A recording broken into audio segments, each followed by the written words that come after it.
This video was brought to you by YugiohMint.com. Check out their selection of over 20,000 cards and prices better than TCG Player. Alright, what is up YouTube? MK40 here with The Claw. This video is going to be brought to you guys by YugiohMint.com. Check them out down below. If you enter MK40 on checkout, you'll save yourself a little bit of money. We always like to partner up with them because we get really nice stuff working with them to use in our decks. So I hope you guys enjoy this deck profile. So YugiohMint.com down below in the description. Like I said, enter MK40 on checkout, save yourself some money. Alright, so this is the highly requested Nubatama deck that you guys have seen on this channel. This actually had a finished 10th place today at NLG. Chocobo over here decided to not remember that Diablo is a thing, even though he's the Shadow Paladin clan leader, and got badunked on his face. So, very sad day. So, this is... Alright, let's do this. So, you're playing double of the starter. What's this thing do? Alright, so double starter. Basically, when a dominated unit attacks, this card goes into your soul, and then you proceed to draw a card, and then give a unit 3k. It can be any unit, it can be yours, or it can be the one that's attacking. It's really good. On the on-stride skill, because the on-stride gives 4k, and this gives 3k, it makes any 9k, 16k, which is obviously a number over the 5k threshold, so it's all around a good one. You just play two, you have the space for it, so drawing the second one's fun. It's also fun when you're playing against Time Leap and you steal their melon, and then you use their melon and get another one. For Obro. Alright, so how good is this guy? Beef Daddy. That's what I like to call this thing. I know you weren't using the skill during the end phase. Yeah, a lot of his skill, his ride phase skill is that he can call a unit from your opponent's drop zone. You don't really use that unless you are going to be able, unless they have no units. Because the problem with his skill is that you can choose a unit and your opponent can call it over another unit, so basically you're going to neg yourself on the Mugen Lord play, if that's what you're going for. So basically, it's all he's used for is his on-stride skill, which he obviously dominates a unit with an on-stride, and gives it 4k, and then it attacks the Vanguard, so you get a free attack on-stride, and then it's basically all he's there for. Beef Daddy. One of the old Shiranui. So this teched it at the last minute. This is actually your win con against Luard and Blaster. These are going to be... I mean, this is all this is. It combos well with your stride. Combos well, you mean this is your win con? This is your win con against those two decks. Obviously, because Gaslit nets you 4 cards, and then Luard nets you 12. So, basically... you're going to be playing this with Blaster, but it's just there. Also, it has the name of Shiranui, because all your cards take Shiranui for grade 2, so you have to have Shiranui. Alright, you're at the grade 3 here. Oh, yes! Best common in the deck.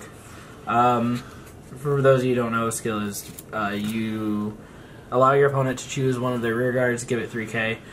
If they do choose a rear guard, then he gains 10k. He's a 21k column by himself, no booster.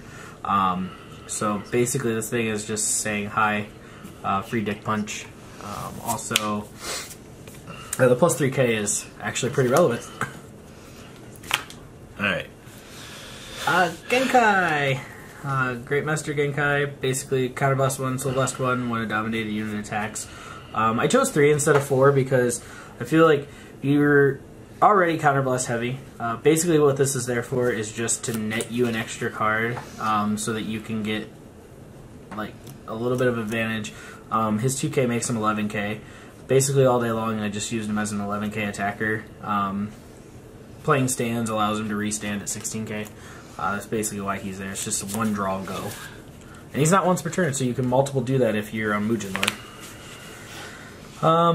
This is arguably I didn't see this a lot when I was looking over at some of your games. Yeah, this actually is a really good card. Whenever a unit attacks, whether it's your opponent's unit or your unit, it gains 2k. So it's a really good card there. Also, you can Soul Blast 1 and call a unit from your opponent's drop zone. Great explanation, such wow. Now, this one though has to be called to an open rearguard spot, and they can't call over it. So you basically want to combo this if you're going to go for the something that people need to understand is with the Oboro skill, they can call over another unit. This one makes it so that they'll have to have other columns on the Mugen Lore turn, like he said. And I think a lot of people are really underestimating it. All right, and then what is this? What's this trash? This trash makes you go up the aggro skill tree. 10k bases are really super relevant. God saved my butt today. Opponent goes Ultimile, hits 2 crits, and proceeds to attack me for 19k with 3 crits. Thank goodness I had a 10k guard in my hand because that 20k blocked it. Basically, they're there for saving your behind. And for having just additional aggro capabilities, which makes this deck even more of a threat, essentially, which is relatively nice. Yeah, you don't want to get rushed down, that's for sure. Alright. Grade 1s. Grade 1. So this is Tenrei. He basically says that your Vanguard acquires your opponent's Vanguard's name, nation, clan, all that kind of stuff for anything that requires so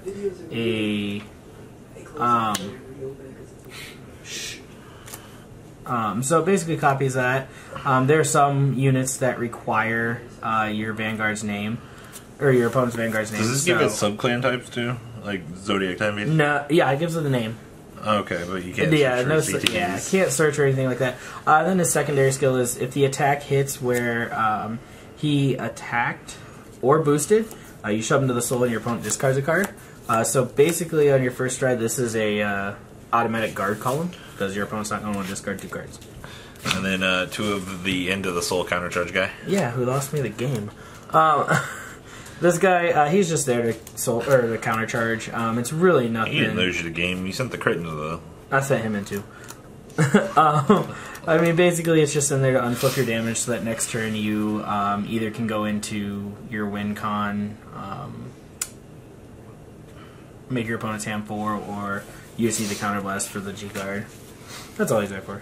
1 bad stride fodder, 2 of... 3 good stride fodder. We were opting between 3 and 4 on this. I went 4 because, like I said, there are matches that you're going to need the old Shiranui. And so you want to have this with the new Shiranui so that you can go searching for the right card for the right matchup. I would definitely not cut this any lower than 4. And then... why are these not on flippers? So much controversy.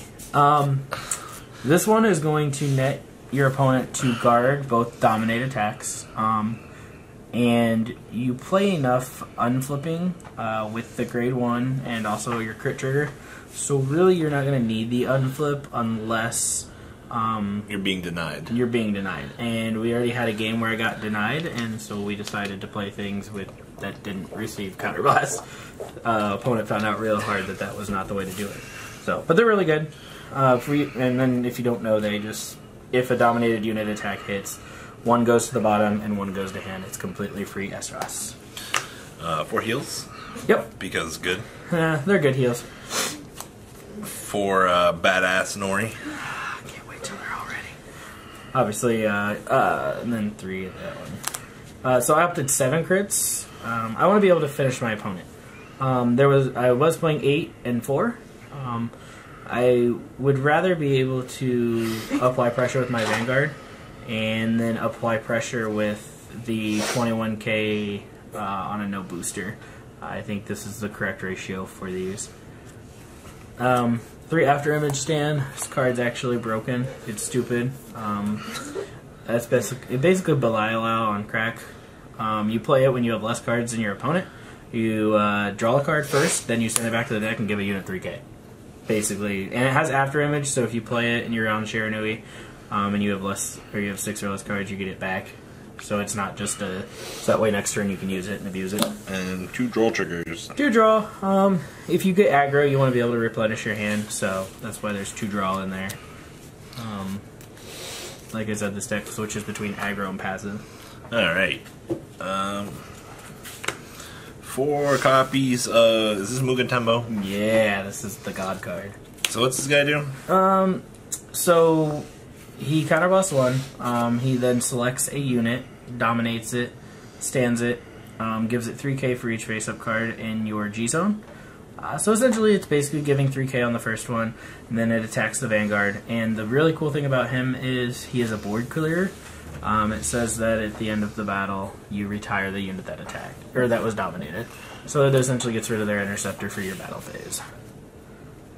And this is the guy you stride first without damage? Yes, that is that one, and then we also play if it hits, your opponent discards a card. This guy. Yeah, these are just your two, if they damage deny you. This one allows you to dominate units at the beginning of the battle phase, so you're going to automatically get to dominate and go. This one, if their hand's really big and you know they're not going to guard because they're low on damage, you're going to make them discard a card at least. So Trash Lord, everyone's playing 4 of these, you're doing it wrong. This is your finisher. I don't know how many times we had to explain that today. Yeah, Mugen Lord's your finisher. Basically, I felt like every time I actually did this stupid thing, that if I didn't finish them, the next turn I proceeded to lose.